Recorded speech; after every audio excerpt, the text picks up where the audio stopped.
It's been a couple of months now since the iPhone 13 phones came out, and maybe you're still deciding which one of the four you want to get, because there's the mini, there's the normal 13, there's the Pro, and there's the Pro Max. In this video, I just want to focus on the mini and show you differences between the mini and the 13 and the 13 Pro. Between the mini and the 13, everything is the same except the size of the phone and the size of the battery.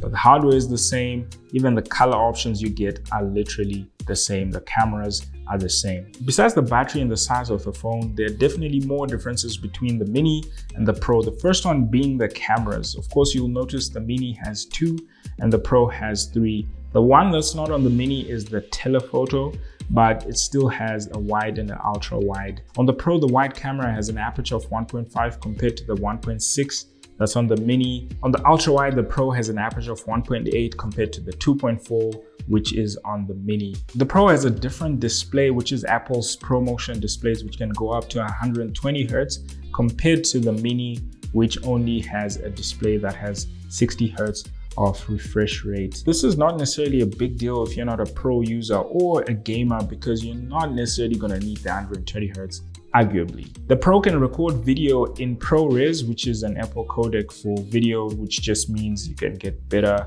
information in your videos and better quality videos and all of that. But again, if you're not a pro user, this is not necessarily a big deal. The mini and the Pro have the same GPU, but the one on the Pro is slightly better because it's got a 5-core GPU as compared to the mini that has a 4-core GPU.